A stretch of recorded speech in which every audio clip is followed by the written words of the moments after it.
বলেন কুলনা ইয়া নারু কুনি সালামান আলা ইব্রাহিম, কুলনা ইয়া নারু কুনি বারদাও ওয়া সালামান আলা ইব্রাহিম।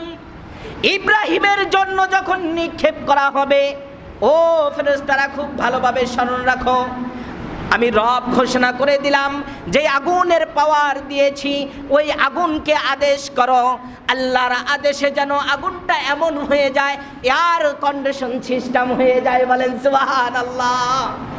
যদি ঠান্ডা হয়ে যায় ইব্রাহিমের কষ্ট হবে, আবার যদি গরম হয়ে যায় ইব্রাহিমের কষ্ট হবে।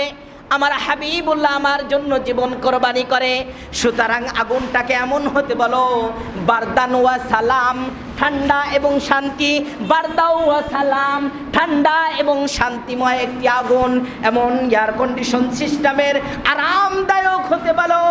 আগুন ঠিক জ্বলতে থাকবে কিন্তু আগুনের কোনো পাওয়ার থাকবে না। সুবহানাল্লাহ বলে, আগুনের পাওয়ার থাকবে না। ইব্রাহিমকে নিক্ষেপ করবেন, এই মুহূর্তে আগুনে যখন নিক্ষেপ করা হলো সবাই আনন্দিত, সবাই খুশি, ইব্রাহিম শেষ, আর কোনো পরীক্ষা দিতে হবে না। ইব্রাহিমকে নিক্ষেপ করার সময় একদল ফেরেশতা বলেছিল যে তুমি কি চাও আমরা আগুনটা ঝাপটায় বন্ধ করে দেই? ইব্রাহিম বললেন না না না, যুদ্ধ করি আমি, সেনাপতি আমি, দায়িত্ব নিয়েছেন আসমানের মালিক, মালিক যদি চায় আমাকে হেফাজত করবে, আর মালিক যদি না চায় আমাকে এখানে ভরসা করে দিবে, আমি মালিকের কাছে সাহায্য চাবো। বলেন সুবহানাল্লাহ। আর আমরা হলে তো যদি সেখানে কেউ ডোনাল্ড ট্রাম্প ছাড়া ইসরায়েলও যদি আসে যে তোমাদের এটা করতে চাই, ও বাবা লাইন কয় প্রকার হয়ে যাবে, ঠিক কিনা বলেন? কত প্রকার লাইন হয়ে যাবে। এই জন্য আমাদের আর তাদের মধ্যে পার্থক্য, নবী আর উম্মতের মধ্যে পার্থক্য, ওলি আর উম্মতের মধ্যে পার্থক্য। তারা শুধুমাত্র সাহায্য চায় কার কাছে? আল্লাহর কাছে। আর আল্লাহর কাছে যখন সাহায্য চাবে, সব সাহায্যের মূল ঘাঁটি চাবি তো হচ্ছে আমার রবের কাছে, ঠিক ঠিক কিনা বলেন? ওই আগুন তো আল্লাহর আদেশেই চলবে। এখন যখন তাকে সেখানে নিক্ষেপ করবে, বসবে কোথায়? এই কয়লার ভিতরে বসবে?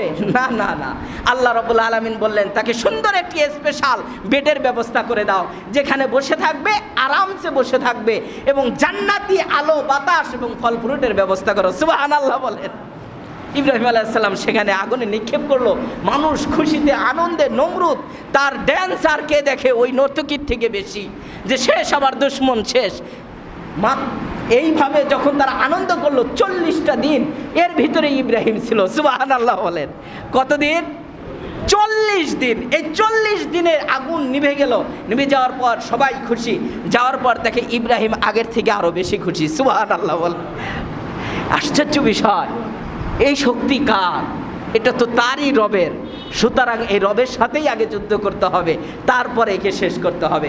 তোমার রবকে বলো ব্যাবিলিয়ন শহরে আসার জন্য, আমি তার সাথে যুদ্ধ করব। আচ্ছা, এটা সম্ভব না? সম্ভব না।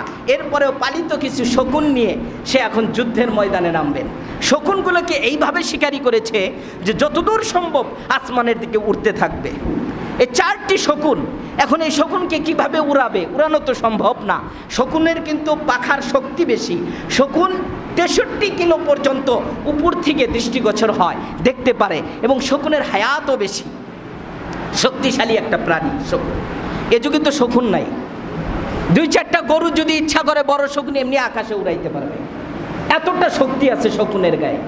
এখন এই শকুন চারপাশে 4টা সিংহাসনে বসাই দিলেন। বসানোর পর বললেন উপর দিকে উঠবে। এখন যদি পরে না ওঠে নমরুদের অবস্থা কী হবে? এই জন্য শয়তান বলে এর একটা বুদ্ধি আছে। বুদ্ধি হলো কিছু মরা গাধা বা কিছু গোস্তের টুকরা তুমি উপরে বেঁধে দাও, আর এই শকুন উপরের লোভে, খাওয়ার লোভে লোভে উপর দিকে উঠতে থাকবে আর উঠতে থাকবে। তখন আল্লাহর বরাবর যাওয়া তোমার সহজ হবে। সেখান থেকে একটা তীর মারলেই খোদা শেষ। নাউজুবিল্লাহ বলেন। সহজ বুদ্ধি।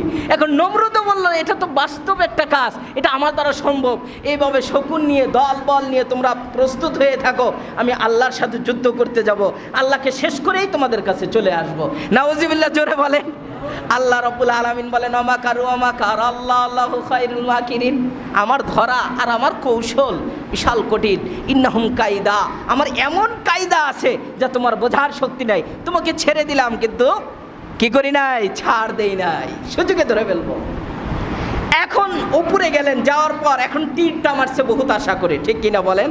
আপনারা একটু কথা বলেন, তীর মারার ভিতরে আশা আছে কিনা? ইব্রাহিমের খোদাকে শেষ, এক তীরে শেষ। তীরটাও তো ওইভাবে তৈরি করেছে। আল্লাহ রাব্বুল আলামিন বলেন তোমার আশাটাও নষ্ট করব না। এখন তীর যখন নিক্ষেপ করলো একটা প্রাণী, এখন সেটা মাছও হতে পারে, অন্য প্রাণীও হতে পারে, আল্লাহর কুদরতও হতে পারে। তাফসীরে বিস্তারিত কোনো আলোচনা নাই। আল্লাহ রাব্বুল আলামিন রক্তের ধনুক এই তীরের মাথায় লাগিয়ে দিলেন। লাগানোর পর এখন তীর যেখানে পড়বে, যদি অন্য জায়গায় পড়ে এটা খুঁজে বের করা কঠিন হবে কিনা? কঠিন হবে। এই জন্য তীরটা আবার তার সামনেই পড়েছে। সুবহানাল্লাহ বলেন। মালিকের ইচ্ছা এগুলো সামনে পড়েছে, এই জন্য তুমি দেখো তীরের মাথায় রক্ত, তোমার খোদা শেষ। তোমার খোদা কি শেষ? এখন তীরের রক্ত দেখে নমরুদ আরো দ্বিগুণ খুশি যে রবের সাথে যুদ্ধ করে আমি জয় হয়েছি। তোমার রব এমন রব, এক তীরেই শেষ। বর্তমান উদাহরণ অনুযায়ী এক গুলিতে শেষ, এক গুলিতে শেষ। মনে করেন এমন একটা অস্ত্র ডোনাল্ড ট্রাম্প ছেদ করেছে যে এই মিসাইল দিয়ে আমার রবকে শেষ করে দিবে। নাউজুবিল্লাহ। রব যদি চায় সে তো ফিলিস্তিনই শেষ করতে পারবে না, ঠিক কিনা বলেন? আর রব তো বহুত দূরের কথা। এখন এই রক্ত দেখার পর সবাইকে বললো রব শেষ, রব হলাম আমি, আনা রব্বুকুমুল আলা। এখন ইব্রাহিম আলাইহিস সালাতু ওয়াস সালাম চিন্তা করলেন এটা আবার কোন খেলা আল্লাহ তৈরি করলেন। এখন তৈরি করার পর আল্লাহ বললেন মুসা, ইব্রাহিম তোমার চিন্তার কোনো কারণ নাই, সব কিছু আমি করব, তুমি তোমার জায়গায় থাকো। সুবহানাল্লাহ বলেন। আল্লাহ রাব্বুল আলামিনের কাছে এক এক বাহিনী যায় আর বলে আল্লাহ বলেন এক ঝাপটাতে শেষ করে দেই। কয় না না, তাকে যদি বড় প্রাণী দিয়ে মারা হয় তাহলে তার মান বেড়ে যাবে। মারতে হবে এমন প্রাণী যে কল্পনাও করতে পারবে না। সুবহানাল্লাহ বলেন। আচ্ছা আমরা এখন একটু মশার জীবনীটা শুনি আগে, যে মশাটা কি। এই মশা কিন্তু এমন একটা প্রাণী কারোর পারমিশন নেয় না, ঠিক কিনা বলেন? কোনো এমপি মন্ত্রীর ঘরে কত সিকিউরিটি দেওয়া থাকে, কত গার্ড থাকে, সব গার্ডের মাঝখান দিকে কোথায় করে ভেদ করে ঢুকে যায় ভুম করে, ঠিক কিনা বলেন? এর কোনো প্রয়োজন আছে? পারমিশনের প্রয়োজন আছে? এমন এক প্রাণী যেই প্রাণী আপনাকে ফ্রিতে ফ্রিতে গান শোনায়, ঠিক কিনা? কোনো টাকা পয়সা লাগে, কত কিছু সেট করা হয়, এরপরেও দেখবেন সুন্দরভাবে কানের কাছে গান করে। আমার মালিক ডাক দিয়ে বলে তুমি যখন ঘুমাইয়া পড়ো তোমার চোখের দায়িত্ব আমি নিয়ে নেই, কানের দায়িত্ব আমি নেই, জবানের দায়িত্ব আমি নেই, যত অঙ্গ প্রত্যঙ্গের ছিদ্রগুলো রয়েছে সব কিছুর দায়িত্ব আমি রব নিয়ে নেই। তুমি তো ঘুমাইয়া পড়ো। মশা যেভাবে কানের কাছে আওয়াজ করতে থাকে, একটি মশা যদি কানের ভিতরে প্রবেশ করে তুমি বান্দা কিন্তু পৃথিবীর জমিনে থাকতে পারবে না। কিন্তু আমার রবের আদেশ হলো একজন ফেরেশতা সেট করা রয়েছে, যত প্রকার আওয়াজ করুক না কেন কানের ভিতরে মশা প্রবেশ করবে না। সুবহানাল্লাহ বলেন। কিন্তু মালিকের যদি আদেশ হয়ে যায় প্রবেশ করবে। আল্লাহ রাব্বুল আলামিন এই বাউদা কোরআনের মধ্যে বলেছেন, বাউদা মানে মশামাছি। মশামাছি একটা প্রাণী, ছোট্ট প্রাণী। এই প্রাণীর উদ্দেশ্যকে কেন্দ্র করে আল্লাহ রিজিকের ফয়সালা করেছেন। হাজার হাজার লক্ষ লক্ষ মানুষ এই মশার কয়েল তৈরি করে, হাজার হাজার লক্ষ লক্ষ মানুষ মশারি তৈরি করে, হাজার হাজার লক্ষ লক্ষ মানুষ কেমিক্যাল তৈরি করে, স্প্রে তৈরি করে। আল্লাহ রাব্বুল আলামিন বলেছেন মশাকেও অযথা তৈরি করা হয় নাই, এই মশার জন্য লক্ষ লক্ষ মানুষের রিজিকের ফয়সালা আমি করেছি। বর্তমান যুগে এই মশার জন্য মারার জন্য একটি ব্যাটও তৈরি হয়েছে, ঠিক কিনা বলেন? কারেন্টের ব্যাট। তাহলে আল্লাহ রাব্বুল আলামিন কোনো প্রাণীকে অযথা বানান নাই। এই প্রাণী আল্লাহর কাছে দরখাস্ত করলেন মালিক তোমার এই দুশমনকে শেষ করার জন্য অনুমতি যদি দাও তাহলে আমরা শেষ করতে পারি। এমন একটা প্রাণী আমাদের কোনো দায়িত্ব নাই, তোমার খেদমত করতে পারি না। আল্লাহ রাব্বুল আলামিন বললেন অবশ্যই তোমাদেরকেই অনুমতি দেওয়া হলো, এমন পাওয়ার আর এমন শক্তি দেওয়া হলো এই মশার বাহিনীগুলো কালো হয়ে মেঘের মতো করে আসতেছে। আর নমরুদের বাহিনী তাকায় চতুর্পাশে দেখে এটা আবার কোন বাহিনী দেখা যায় না, চোখে পড়ে না, আর শুধু আওয়াজ চলতে থাকে। একটি করে মশা একটি করে সৈন্যবাহিনীর উপরে মাথায় আঘাত করেছিল, আর তার বিষ আর তার শরীরের অবস্থা এমন হয়েছিল যে ছাই এবং ভর্ষ হয়ে গিয়েছিল। বলেন সুবহানাল্লাহ। লম্বা ইতিহাস। একটা একটি করে মশা একটি সৈন্যকেই শেষ করেছে। একটি সেনাবাহিনীর জন্য একটি মশাই যথেষ্ট। এইভাবে যখন আঘাত করলো, মাথায় মগজে যখন আঘাত করে, পুরা শরীরটা বিষে তছনছ হয়ে যায়, তারা জমিনে ঢলে পড়ে। এখন দেখা যায় না তরবারি করে যুদ্ধ করার সুযোগ আছে বলেন? এখানে মশা মারার জন্য কামানের কোনো প্রয়োজন আছে? কোনো তরবারির প্রয়োজন আছে? কোনো কিছুর প্রয়োজন নাই। এমন একটা বাহিনী আল্লাহ প্রেরণ করলেন, এই বাহিনী দিয়ে এদিকে ইব্রাহিম আলাইহিস সালাতু ওয়াস সালাম আসমানের মালিকের কাছে সিজদায় পড়ে কান্না করতেছেন যে তুমিই হেফাজত করো, বলেন সুবহানাল্লাহ। এখন সর্বশেষ সব মশার দায়িত্ব শেষ। দায়িত্ব শেষ হওয়ার পর এখন একটি মশা একেবারেই দুর্বল, চলতে পারে না, হাঁটতে পারে না, অসহায় মশা। তার মধ্যে ইতিহাসে আসছে মশাটির একটা পাও ভাঙ্গা ছিল, যাকে ল্যাংরা মশা বলা হয়। কি বলা হয় বলেন? ল্যাংরা মশা। মালিকের দরবারে যা বললেন, আল্লাহ সবাই তো সবার দায়িত্ব পালন করলো, আমি তো এখন পর্যন্ত যুদ্ধের ময়দানে যেতে পারি নাই, কারণ আমার পাখা আর হাত এগুলো তো সব কিছু অকেজো, এ সব কিছু আমার দুর্বল, আমার যাওয়ার মতো পঙ্গু, আমি যেতে পারি না। তুমি যদি আদেশ করো আমাকে একটা ব্যবস্থা করে দাও। আল্লাহ বললেন, তোমাকে এমন একটা ব্যবস্থার সুযোগ দিয়েছি যেই সুযোগটা কিয়ামত পর্যন্ত আমার বান্দারা মনে রাখবে, বলেন সুবহানাল্লাহ। এখন এই ল্যাংরা মশার ডিউটি শুরু চলে আসছে। নমরুদ তো ভয়ে ব্যাবিলিয়ানের সেই তার প্রাসাদের মধ্যে বসে গেছে। সর্বনাশ, এই শূন্য কিভাবে মারা যায়, সেনাবাহিনী কিভাবে মারা যাচ্ছে, চোখে দেখা যায় না। সে ভয়ে আত্মগোপন করার জন্য এখন যত সিকিউরিটি গার্ড আছে সব পাহারা দিয়ে, নিরাপত্তা দিয়ে ভিতরে প্রবেশ করেছে। আসমানের মালিক যদি ধরে, আপনি মাটির নিচে গেলেও রেহাই পাবেন না, ঠিক কিনা বলেন? ফাবি আইয়া আলাই রব্বিকুমা তুকাজ্জিবান। পৃথিবীর কোন জায়গায় যাবে তুমি, সেখানেই আমি রব আছি, সেখানেই তোমাকে পাকড়াও করব, ধরবো। আর আমার ধরা কঠিন ধরা, ইন্না শাদীদ, আশ্চর্য ধরনের ধরা হবে। এই শাদীদ থেকে বাঁচার কোনো উপায় নাই। নমরুদ তার দলবল নিয়ে বসে আছে। এই মুহূর্তে একটি মশা সুন্দরভাবে সালাম দিয়ে নাকের উপরে যা বসে গেছে। নমরুদ চিন্তা করেন, এই মশা কেন আমার কাছে? আর এটা তো ন্যাংরা মশা, দেখতেও বোঝা যায় দুর্বল, এটা কেন এখানে? বারবার সরানোর পর সরবে এটা, বলেন? সরানোর সুযোগ আছে না। এখন নাক দিয়ে শুধু সুযোগ খুঁজতেছে কোন জায়গা দিয়ে প্রবেশ করা যায়। আল্লাহ রাব্বুল আলামিন আদেশ করলেন, তুমি নাকের ছিদ্র দিয়েই প্রবেশ করো, সুবহানাল্লাহ বলেন।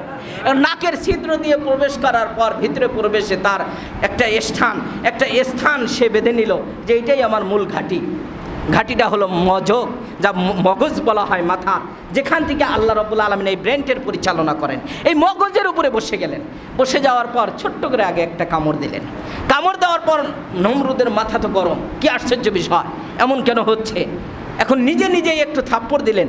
থাপ্পড় দেওয়ার পর দেখে একটু ভালো লাগে না, এটা তো আশ্চর্য বিষয়। আবার বাসায় চলে গেলেন ঘুমে। সব কিছু নিস্তব্ধ হয়ে গেল, তার শূন্য শেষ। এখন নিজে নিজে চিন্তা করলেন, মাথা কেন ব্যথা করে আমার, তার হায়াত শেষ এই মুহূর্তে। এখন চিন্তা করলেন, না এভাবে তো নিজে থাপড়াইলে মানুষে কি বলবে, আমি একটা খোদা, ঠিক কিনা বলেন? এই জন্য তার একজন স্পেশাল খাদেম তৈরি করলেন যে দেখো তুমি মাঝে মাঝে আমার মাথায় একটা করে থাপ্পড় দেবে। আচ্ছা বলেন তো, জুতা যদি পায়ের নিচে থাকে তাহলে কি থাকে? এটার কথা বলেন, দাম থাকে। জুতার স্থান হলো কোথায়? পায়ের নিচে, পা। আর এটা যদি উপরে উঠে যায় তাহলে অপমান। পায়ে থাকলে মান, উপরে উঠলে অপমান। এখন এই জুতা সেই যুগের জুতা ছিল খরমের জুতা, মানে খরম অর্থাৎ কাঠ, উপরে হলো কাপড়। এখন এই খরমের জুতা বারবার এখানে থাপ্পড় দেয়, এখানে থাপ্পড় দেয়, তার মেজাজ গরম। একদিন হঠাৎ করে বলতেছে যে দেখো তুমি যেভাবে থাপড়াও এভাবে থাপড়াইলে হবে না, আমার ব্যথা আরও বেড়েই যাচ্ছে, শুধু আরও কোনো পদ্ধতি আছে কি না? কয় যে মহারাজ, অন্য কোনো পদ্ধতি ব্যবহার করলে তো আপনার মাথা থাকবে না। কয় মাথা না থাক, আবার ব্যথা কমাইতে হবে। কি কমাইতে হবে? ব্যথা কমাইতে হবে, মাথার দরকার নাই। এখন বললে যে মহারাজ আপনি অনুমতি দিলে আমার পায়ের নিচে একটা জুতা আছে খরমের, এটা আমি ব্যবহার করতে পারি। কয় হ্যাঁ এটাই ভালো হবে, জুতা পাশাপাশি তোমার জুতা কেউ জানবে না, সুতরাং তুমি এটা দিয়েই আমাকে আঘাত করো। একদিন হঠাৎ করে এই গার্ড চলে গেছে তার গ্রামের বাড়িতে। যাওয়ার পর এই নমরুদ তো খেপে উঠছে, কারণ তার মাথা তো 24 ঘন্টা ব্যথা করে। আসার পর যেভাবে তাকে অপমান করা দরকার অপমান করেছে। সেও ভাবতেছে রাত্রিবেলা খেলাটা হয়ে যাবে ইনশাআল্লাহ। এখন জুতাটা নিয়ে থাপড়ায়, আস্তে আস্তে দেয়। আরো গরম, কি ব্যাপার তুমি আসতে দিচ্ছ কেন? এমনি একদিন মিস করেছো ডিউটি, আবার আসতে দাও। কয় তাহলে আরো একটু জোরে দেবো? বলে হ্যাঁ জোরে দাও। এমন জোরে দিয়েছে যে তাকে এক শিক্ষাতে পৃথিবীর জমিন থেকে বিদায় করেছে। বলেন সুবহানাল্লাহ। এইভাবে পৃথিবীর জমিনে যারা ইসলাম নিয়ে খেলা করবে, নবী নিয়ে খেলা করবে, আল্লাহ রাব্বুল আলামিন তাদেরকে পৃথিবীর জমিন থেকে জুতার পিটা করে পৃথিবীর থেকে অপমান করে বিদায় করবে। ঠিক কিনা? চিৎকার দিয়ে বলে। এই জন্য আমরা হুঁশিয়ার করতে চাই, আমাদের দেশের সরকার বলে কোনো কথা না, অল পৃথিবীবাসী যারাই ইসলামের বিরোধিতা করবে তাদেরই আল্লাহ রাব্বুল আলামিন দৃষ্টান্তমূলক শাস্তির ব্যবস্থা করবে। ছোট্ট একটি কথা বলে শেষ করি। নমরুদের মৃত্যু হয়েছিল জুতার বাড়িতে, নমরুদের মৃত্যু হয়েছিল ন্যাংরা মশার মাধ্যমে। আল্লাহ অপমান করে পৃথিবীর জমিন থেকে শেষ করেছে। এই জন্য এখান থেকে আমাদের শিক্ষা নিতে হবে, তাওহীদের শিক্ষা। ছোট বাচ্চা বালক সে তাওহীদের দাওয়াত দিয়েছে, শিরকের শিক্ষা সে মূর্তির পূজা করে নাই, এবং সে সবরের শিক্ষা আল্লাহ তাকে পরীক্ষা নিয়েছে। এরপরে সে প্রমাণ করেছে যে আল্লাহর রাহে থাকতে গেলে এইভাবে জিহাদ করতে হবে, এবং অবশ্যই আল্লাহর এই বিশ্বাসঘাতকতা আসবে আর এটা শেষ করতে হবে। যেমন নবীজি বলেছিল, কুল জা আল হক ওয়া জাহাকাল বাতিল ইন্নাল বাতিলা কানা জাহুকা। এইভাবে জালেম ধ্বংস হবে, এইভাবেই খোদাদ্রোহীরা ধ্বংস হবে। এখন আমি বলতে চাই আমাদের এখান থেকে যে আমাদের দেশেও যারা রয়েছে, যারা মাথা চারা দিতে চায়, কোরআনের আইন নিয়ে তারা কথা বলতে চায়, তাদেরও সাবধানতা স্বীকার করা দরকার। তা না হলে ওলামা হযরত তাওহীদ জনতা বসে থাকবে না, আপনাকে উচিত শিক্ষা দিয়েই থাকবে। এই জন্য ছোট্ট করে বলি, কোরআনের আয়াতকে তারা অপমান করতেছে। নারী পুরুষ সমান অধিকার, নারী পুরুষ কখনো সমান অধিকার না। নারীর আল্লাহ রাব্বুল আলামিন মর্যাদা বেশি দিয়েছেন। বলেন সুবহানাল্লাহ। আপনার কথায় আপনি নারীকে ঠকাচ্ছেন, কিন্তু একটা বিষয় আপনি বারবার করেন যে নারী পুরুষ সমান অধিকার মানে হলো জমিনের ক্ষেত্রে, আর অন্য ক্ষেত্রে আপনি নারীকে ঠকান, নারীকে পণ্য বানান আপনি, নারীরা দেহ ব্যবসা করে। এসব কিছু আপনাদের সমস্যা হয় না, শুধুমাত্র জমির ক্ষেত্রে যা ঝামেলা লাগে। এই জন্য এই যে কমিশন, যে নতুন সংস্কার, নারী সংস্কার বিষয়, যেটা নতুন করে একটা ইস্যু দাঁড়াইছে, এই ইস্যুর প্রথম যে শর্ত যে নারী পুরুষ সমান অধিকার। বলেন নাউজুবিল্লাহ। এটার জন্য আমাদের হেফাজতে ইসলাম 3 মে ডাক দিয়েছে। আমরা যারা অংশ নিতে পারি অংশ নেব। আল্লাহ রাব্বুল আলামিন আমাদেরকে কবুল করুন। সকলে বলি আমিন।